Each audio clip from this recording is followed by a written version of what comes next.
Assalamualaikum warahmatullahi wabarakatuh. Bertemu lagi dengan saya Ansori dalam Dinamis, Dialog dan Informasi di Hari Kamis, persembahan KPU Kabupaten Klaten. Teman pemilih sekalian, setiap tanggal 5 Juni kita bersama-sama memperingati Hari Lingkungan Hidup Sedunia. Nah, pada kesempatan episode ini pula nanti kita akan bersama-sama membahas tentang lingkungan, tentu kaitannya dengan proses demokrasi. Makanya untuk tema kali ini kita pilih tema demokrasi dan lingkungan. Nah, untuk membahas hal tersebut sudah ada di tengah-tengah kita semua, sudah rawuh seorang narasumber yang bagi saya luar biasa, guru kita semua. Beliau sudah cukup lama malang melintang di dunia lingkungan. Bahkan kalau cluenya salah satunya beliau ini inisiator kalau di Klaten ada sekolah sungai. Okay. Dan beliau lama sekali di bidang keilmuan geografi. Sesuai bidangnya nanti kita akan banyak ngobrol dan mengunduh ilmu dari beliau. Langsung saya perkenalkan, beliau adalah Profesor Dr. Suratman MSc, atau kita biasa akrab menyebut beliau Prof. Ratman. Sugeng siang, Prof. Sugeng siang, Mas Ansori. Salam sehat, sejahtera. Alhamdulillah. Salam bumi pertiwi. Salam lestari, Prof. Aduh sini ki anu banget nopo dengan nopo custom yang ya. Memang habis dari kegiatan ini, Pak. Ya, jadi saya punya naluri relawan. Wah, ini gitu. baju relawan. Sampai sekarang masih banyak terjun di lapangan ya. Relawan itu pejuang tanpa pamrih ya. Terutama di bidang kehidupan, kemanusiaan dan lingkungan hidup serta bencana. Oh, langsung ke tema, Bro. Karena tadi prolognya saya kok banyak hal yang eman-eman, kalau nanti pemirsa juga tidak istilahnya tidak dapat percikan ilmu dari panjenengan. Iya. Terkait konsep demokrasi dan lingkungan, atau lingkungan dan demokrasi pasnya, Prof. Ya, lingkungan sebagai basic yang harus dinikmati oleh semua makhluk hidup. Makhluk hidup. Ya, mungkin jadi itu basicnya. Jadi mengapa lingkungan hidup itu the basic need untuk kehidupan, baik itu manusia, hewan maupun tumbuhan. Ya. Nah, itu punya kekuatan dalam hal bagaimana pemerintah membangun demokrasi di bidang pembangunan lingkungan hidup. Oh, jadi kaitannya secara langsung ya. Artinya lingkungan hidup bisa jadi guru sebuah tatanan demokrasi. Betul, sebaliknya tatanan demokrasi nanti bisa mempengaruhi keadaan kelestarian lingkungan. Jadi kalau kita sadar ya, kita manusia itu diciptakan sebagai khalifatullah. Itu pemimpin yang arif dan bijaksana, yang punya rasa demokratik terhadap keberlanjutan hidup, sehingga tidak semena-mena. Artinya kita menghargai pembangunan yang dilakukan oleh governance atau yang untuk memenuhi kehidupan hajat banyak, itu harus juga dilandaskan atas dasar keadilan lingkungan. Keadilan lingkungan, ya. Kalau itu hak-hak hutan, ya itu ya harus dijadikan sebagai earth democratic. Itu hanya hutan, jangan dicampuri oleh manusia. Hutan lindung. Sehingga hutan lindung itu yang melindungi kehidupan semuanya. Jadi arahnya nanti kebijakan harus melindungi fungsi asli sebuah tata lingkungan. Itulah yang disebut dengan pembangunan demokratik untuk SDGs, untuk sustainable planet. Jadi kehidupan planet yang berkelanjutan. Jadi demokratik itu instrumen governance, tapi yang disasar adalah planet, sustainable planet. Sehingga zonasi lingkungan hidup itu harus dihargai. Ya, tidak hanya semuanya dihargai dengan ekonomi, tapi values, etika, moral, environmental ini harus dijaga sebagai nalar demokratik. Oh, Ini konsep besarnya, Bro, ya. Bukan konsep besar, itu basic. Oh, basicnya malah. Basic. Ya, jadi pemahaman ini harus khatam dulu sebelum nanti dasar kebijakan. Dasar, ya.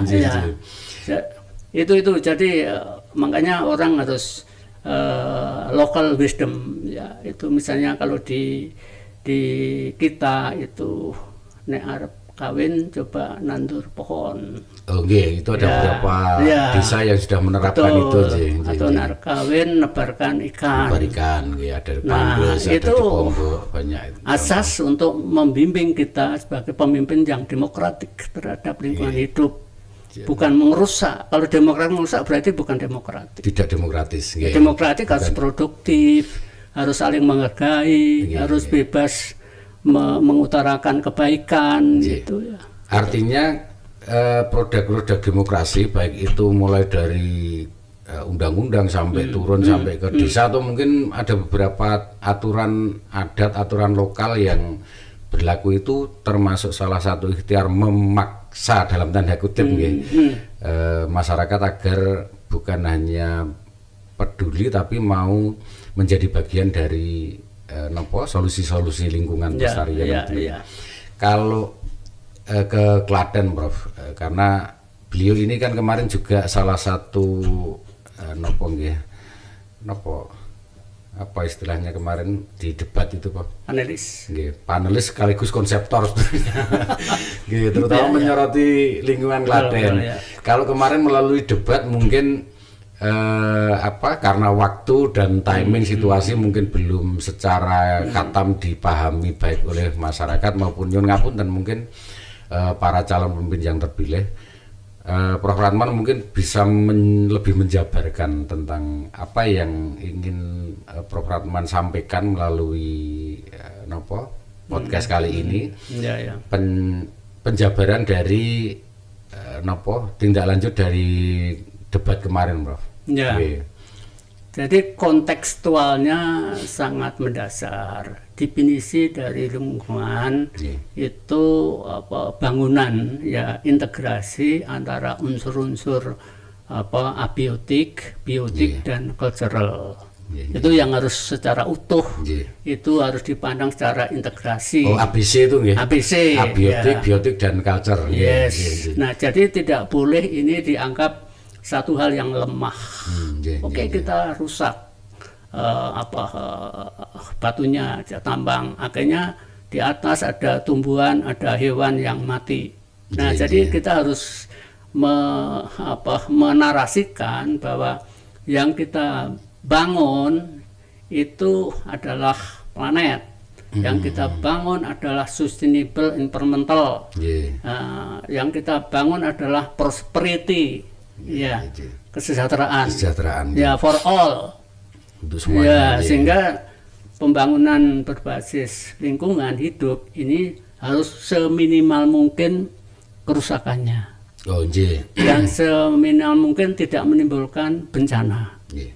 Tapi seringkali kan memang dilema juga, Prof. Satu sisi kalau kita bicara pembangunan itu terlanjur diasumsikan dengan sebuah bangunan, entah itu aspal, entah itu talon, entah itu jalan dan seterusnya.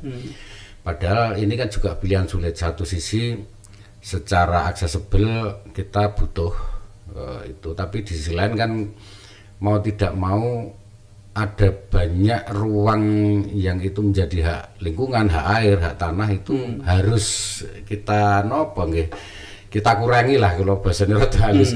Itu kalau menurut Prof. Ratman kira-kira hal-hal demikian ada jalan tengah enggak, Prof?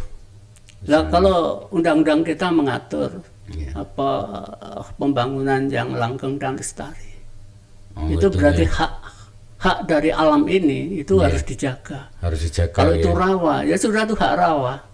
Jangan diuruk untuk perumahan. Itu kodrat rawa. Nah, kalau diuruk ya maaf harus diganti. Ruang airnya diganti di mana? Oh, nggih, nggih. Ya, nggih, jadi nggih. harus ada balance, harus ada keseimbangan. Nggih, nggih, nggih. Itu yang dilupakan.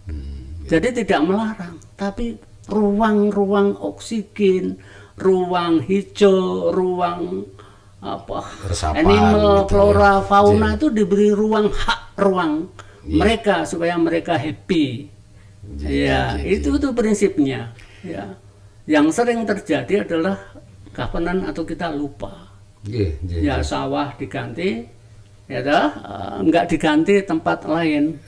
Nggih, sehingga Gitu. resapannya berkurang. Betul. Ya. Bukan hanya berkurang karena hilang. Kalau diganti mungkin kan hanya beralih ya, tapi kalau tidak ada pergantian berarti kan Ya. menghilangkan hak. Jadi di hari peringatan ini memang temanya itu atasi Sampah plastik ya. ya Nggih, nggih. plastic pollution, sehingga tadi saya di Nanggulan kami meresmikan IPN. Napa, IPN itu Istana Padi Nusantara. Istana Padi Nusantara. Padi. Oh, padi. Yo, Jadi Istana itu di Nanggulan Jawas ini masyarakatnya sedang melestarikan lingkungan hidupnya. Plastik-plastik itu dimanfaatkan untuk tanaman melon ya. Melon ya, tadi panen. Iya. Oh, Polybag dengan oh, polybag. nggih, polybag. Ya. Nggih, nggih. Nah, itu dijadikan sebagai gerakan untuk pembangunan kampung lestari. Nggih, nggih. Itu Ya.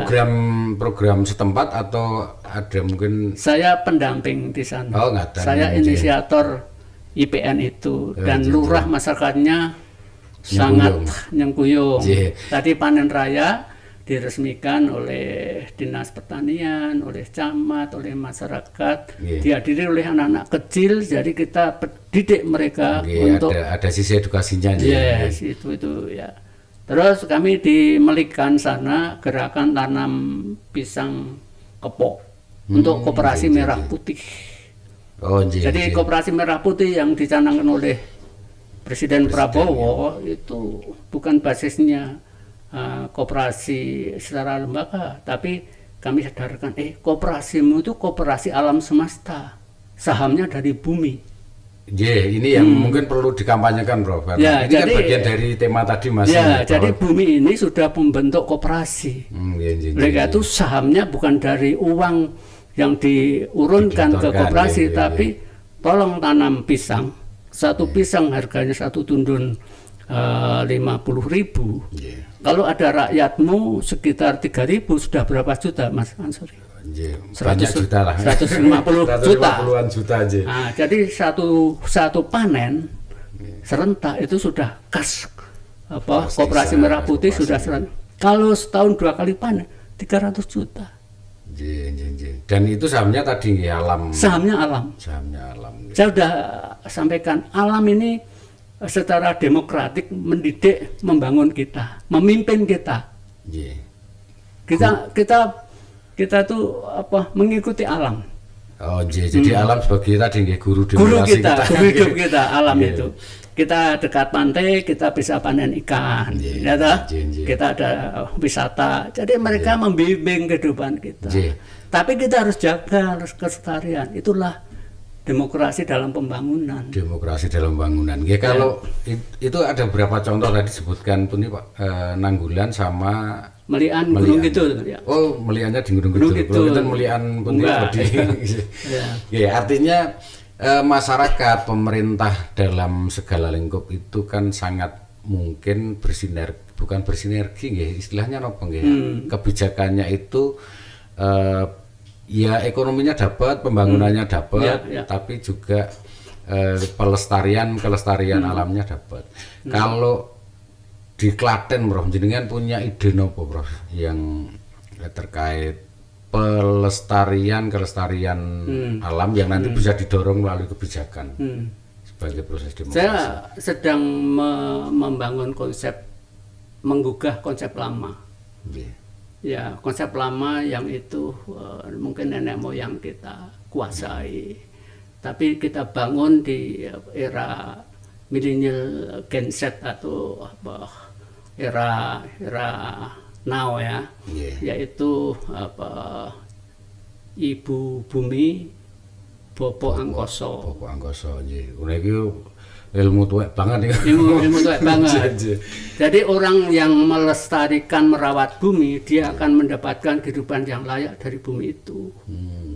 Ya, dengan apa Bopo Angkoso, langit itu akan menolong melalui tanaman, tumbuhan, ya, hewan, karena ada fotosintesis. Ada angin, ada air, itu yang kan, sehingga manusia itu hidup di antara Ibu Bumi, Bopo Angkoso. Kalau dia dapat mengelola dua resource ini, itu sudah people and prosperity. Berarti sudah demokratik banget itu. Ya, itu intinya dari demokratisasi pembangunan people, planet, prosperity. Dari tadi kalau sambil loading bro, ya. Langsung dur banget gitu kan. Ya. Tapi banyak hal memang harus dipaksakan bro, karena pemikiran-pemikiran, konsep-konsep semacam ini harus disampaikan, sekaligus nanti harus dibantu terjemahkan di ya tadi seperti ada IPN, terus kemudian ada beberapa yang sudah jadi hasil karya panjenengan Sekolah Sungai misalnya, atau kita punya Mbayat yang saya paham betul panjenengan terlibat banyak di Mbayat tentang itu Geopark, kan nggih di Geopark gitu. Mungkin perlu disampaikan bro, karena mumpung ini tema lingkungan, sehingga nanti Klaten menyadari, ya walaupun kalau tahu saya yakin sudah tahu, tapi menyadari kekayaan itu bisa dikelola sebagai sebuah potensi yang sangat besar tanpa merusak. Mungkin Prof. Ratman bisa menyampaikan ini ya, sekaligus mendorong lah. Ya. Jadi kekuatan global itu, kita itu unggulan global terletak pada human resource sekarang ini. Ya. Jadi negara yang kualitas manusianya amburadul, dia akan bermasalah. Negara itu ya, kalau di kemarin debat itu IPM ya, indeks pembangunan manusia itu tolak ukurnya itu dipakai seluruh dunia.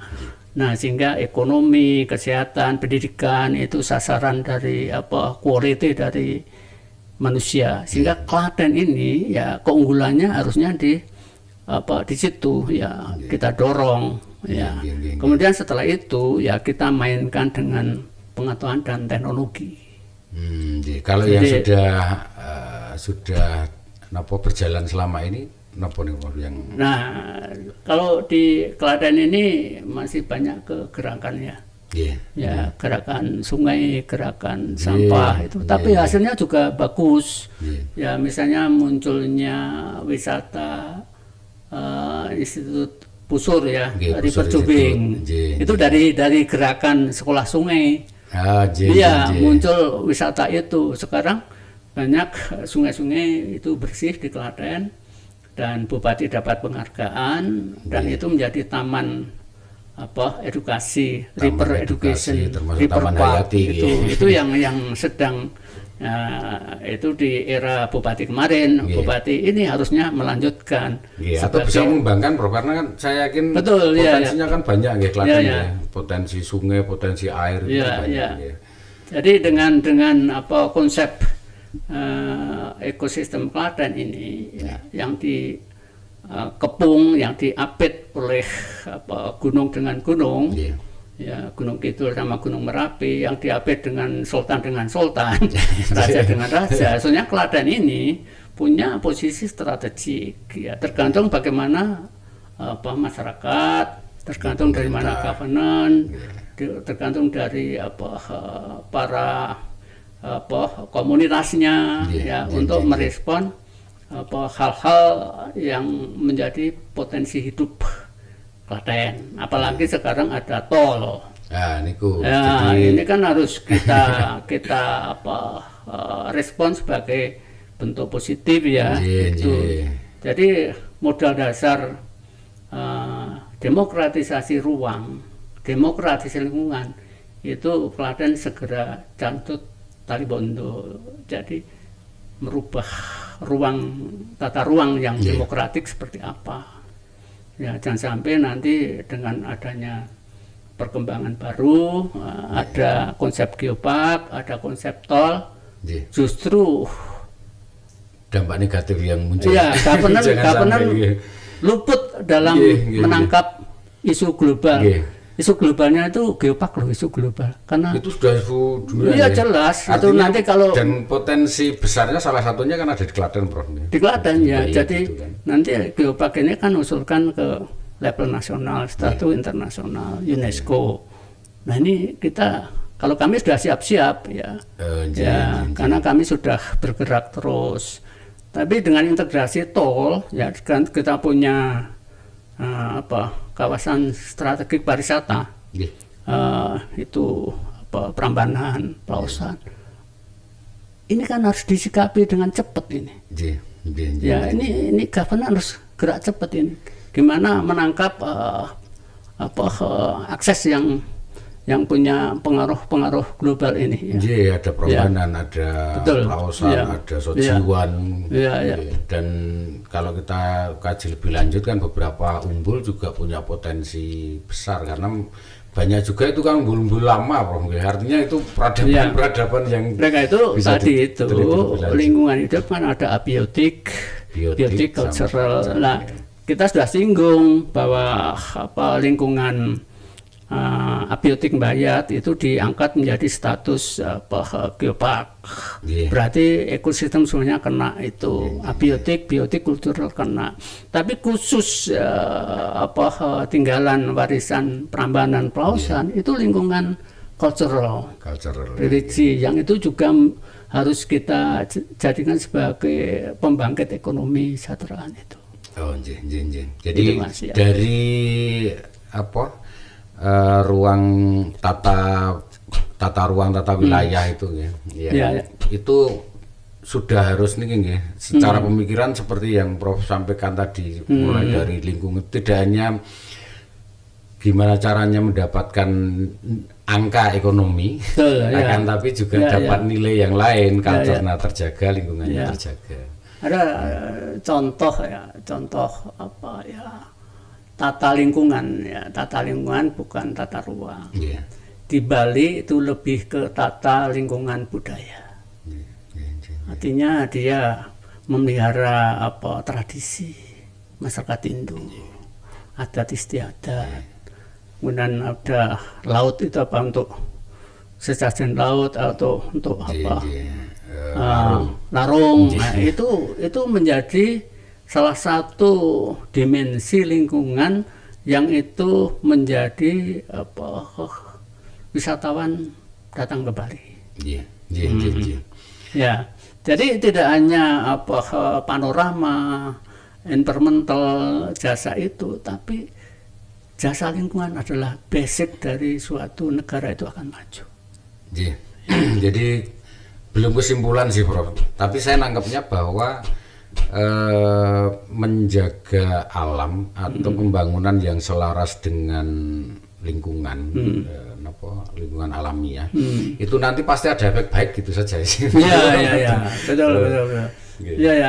Jadi ada kategori negara-negara yang dikaya itu secara quality, itu negara yang dia dengan modal dasar akal, pengetahuan. Yang menghasilkan produk nyata. Ya misalnya Amerika dengan akal yang hebat, dia menciptakan alat pesawat untuk ke ruang angkasa, kemudian dia merekam, menghasilkan citra satelit, dan itu menjadi bisnis ruang angkasa. Tidak merusak bumi. Tapi justru dia dapat jasa dari akal, namanya peradaban, hasil peradaban itu. Nah kemudian itu basicnya adalah human resource and science teknologi Amerika, Jepang, itu, dan hasil itu dijual. Kita pakai kendaraan produk dari akal, pikiran, teknologi. ya governance demokrasi ada di situ, sehingga kita import mobil, sepeda dan sekarang yang gila Cina. Yeah. Ya, kita beli itu. Nah, Indonesia kaya raya keberagamannya, tapi kita butuh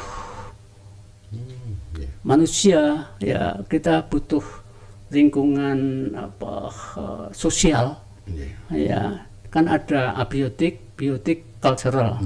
Cultural itu termasuk manusia dengan sifat-sifatnya dan pengetahuannya itu kita masih lemah di sini. Ya, berarti ini PR besar negara termasuk Klaten sampai ke Klaten gitu, tapi masih banyak. Lihat tambang-tambang kita banyak, ikan-ikan banyak, hutan-hutan banyak. Tapi kalau kita tidak memilih bahwa ilmu pengetahuan teknologi itu akan menjadi kekuatan baru. Saya nangkapnya gini, Bro. Berarti bicara di Klaten saja kita punya emas hitam ya, Merapi itu kan. Ribuan truk keluar masuk setiap hari, bayangkan di Klaten untuk mengambil emas hitam kita. Kita punya tadi disebutkan ada geopark, terus punya potensi air yang luar biasa lah, potensi culture yang luar biasa. Artinya ini memang perlu dorongan berupa kebijakan yang tadi berbasis pada akal atau teknologi, sehingga nanti ini menjadi potensi yang tidak salah asuh atau ya, artinya penambangan juga diatur sedemikian rupa sehingga nanti pembangunan jalan tapi alamnya lestari. Geopark ini karena jutaan tahun, Prof. Itu juga Klaten juga nangkep, bahkan dapat dalam tanda kutip bagian baiknya sedemikian persen dan lain sebagainya lah, karena Klaten kan yang pemilik secara geografis ya. Kalau hal lain saya kurang tahu, atau mungkin Prof. Radon bisa menjelaskan itu hal-hal tersebut ya. Ada pesan-pesan lain, Prof, yang pengen disampaikan terkait dengan lingkungan, wabil khusus saya nyuwun untuk wilayah Klaten, Prof, biar nanti bisa saya kira untuk posisi ekosistem, posisi lokal geopolitik, geocultural itu Klaten ini harusnya memperkuat IPM. Jadi manusia yang unggul, tapi yang mampu berkreasi, mengelola lingkungan untuk kehidupannya. Ya, itu yang jadi jasa environmental, jasa pengolahan industrial. Jadi Klaten ini ada 3 yang menopang. 1 pertanian, 2 industri, 3 pariwisata. Itu jadi nggak ada 3 ini sebenarnya tidak merusak alam. Pariwisata itu jasa. Pertanian juga jasa bumi, jasa lingkungan. Industri ada bahan baku diolah sedikit, udah jadi itu. Misalnya batik, terus industri yang itu.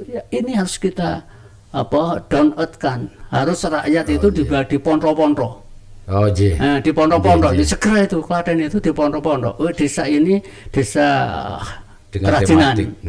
Desa ini desa wisata, desa ini desa pelestari budaya. Itu akan lebih cepat Klaten itu. Jadi pemetaan lingkungan gitu. Kalau tadi tidak hanya sekedar wilayah pemetaan lingkungan. Karena basic pelaku pembangunan itu adalah rakyat. Masyarakat. Sepakat. Jadi kalau bupati dinas itu aktor untuk menggerakkan atau melayani, atau fasilitator lah.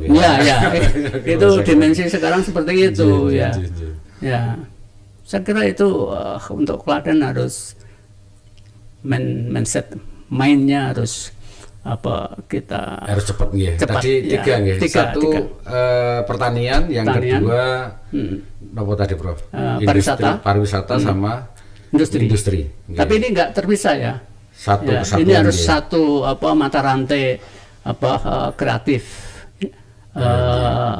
bisnis itu seperti Jogja itu 3, pendidikan, budaya, pariwisata. 3 ini semuanya terintegrasi ya, sehingga muncul hotel, muncul fotokopi, muncul kuliner. Jadi 3 di Klaten ini basisnya adalah pertanian, tentu pertanian yang inovatif, kreatif itu ya. Pariwisata, nanti hasil-hasil pertanian untuk mensupport pariwisata. Industri, ya dah. Jadi industri yang makanan, industri mungkin transport atau jasa yang lain. 3 ini harus sinergi. Sinergi itu. Ada 3 kata kunci, monggo nanti masyarakat dalam berbagai level, terutama kalau kita temanya tentang demokrasi, pemegang kebijakan demokrasi lah, gitu. Mulai dari, kalau kita bicara Klaten, 3 potensi monggo dimaksimalkan saran-saran. Wonten malih Pak, mungkin 1-2 narasi yang ingin disampaikan sebelum kami closing. Iya, jadi di era global ini kita akan mengalami global krisis ya. Ini yang harus diwaspadai. Ya. Jadi krisis dimulai dari era tidak menentunya arah dari peradaban kita selain perubahan iklim. Ya. Artinya besok ini kalau teknologi itu menjadi raja peradaban, maka AI, IoT, Internet of Things, Internet of Everything, IoE, dan robot, termasuk drone. Wah, ini akan merubah generasi-generasi yang mungkin tidak tahu sejarah bangsa ini. Ya, sehingga ini memang harus kita siapkan, termasuk kita akan mengalami dampak dari pengaruh. Jadi nanti kalau penerapan robotika itu betul, maka kita manusia akan banyak nganggur. Di pabrik-pabrik nganggur. Ini harus disikapi dengan cepat itu. Ya, karena ilmu pengetahuan, teknologi, dan pabrik-pabrik yang menyiapkan pembuatan robot itu, negara-negara itu sudah siap ya. Sudah sekian cepat sekali itu. Sementara kita masih asik kemarin ada pertemuan di Emirat, di wilayah medsos di Dubai, Emirat, yaitu mereka memperkirakan ada gejala yang harus diantisipasi, yaitu era Internet of Things, era AI, era Internet of Everything, robot dan sebagainya. Itu yang harus diwaspadai. Jadi Klaten harus segera untuk menangkap sekaligus mengantisipasi. Terutama yang nom-nom ya, mudah-mudahan terus kerap ngobrol lah ini. Saya akan menjadi subjek atau menjadi objek. Siap. Itu yang bahaya, jadi young generation. Kalau saya kan sudah penikmat. Bagi anak cucu saya khawatir itu. Ya. Ini 2 hal yang saya tangkap pesan besarnya dari Prof. Ratman dari proses dialog sangat singkat kali ini. 3 potensi Klaten yang tadi disebutkan, ada industri, ada pertanian, dan pariwisata. Ini harus wajib dikembangkan dan disinergikan. Yang kedua, Klaten harus siap dengan berbagai perubahan yang kayaknya tidak lama lagi, Prof, karena AI sudah menjadi bagian hidup kita, internet apalagi, terus kemudian robotik mulai masuk lah. Nah, untuk closing ini saya hanya tidak berani menyimpulkan cuman ada pepatah atau narasi kuno, sangat kuno sekali. Kalau pohon terakhir sudah ditebang, ikan terakhir sudah dijaring, terus air terakhir sudah diminum, maka kita baru akan sadar bahwa manusia tidak akan hidup dengan makan uang. Yes. Ini pepatah kuno yang semoga memberikan kesadaran untuk kita bahwa lingkungan itu bagian dari hidup kita. Menjaga lingkungan, menjaga hidup dan siklus kehidupan kita. Matur suwun Prof. Sudah meluangkan waktu di tengah kesibukan yang luar biasa. Saya kagum, seharusnya pensiun tapi masih organisasinya luar biasa.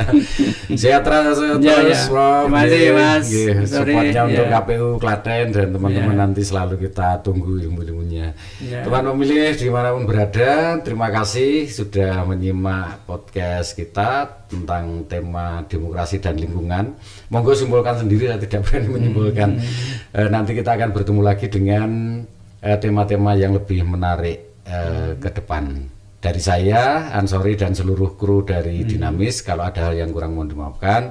Billahil hidayah wa taufiq. Assalamualaikum warahmatullahi wabarakatuh. Salam Sibi, ya. Sungai kita lestarikan, air kita muliakan. Apa nih, ya. Ini salam Sibi itu tidak boleh merusak bumi ini. Kalau merusak ini diselendek gini ya. Ini salam Srikandi sungai ini ya. Jadi kalau nakal pada bumi ini ya ini simbol kami ya itu. Jadi ajaran Srikandi kula niku. Ya. Terima kasih. Matur suwun. Mas Sri ya.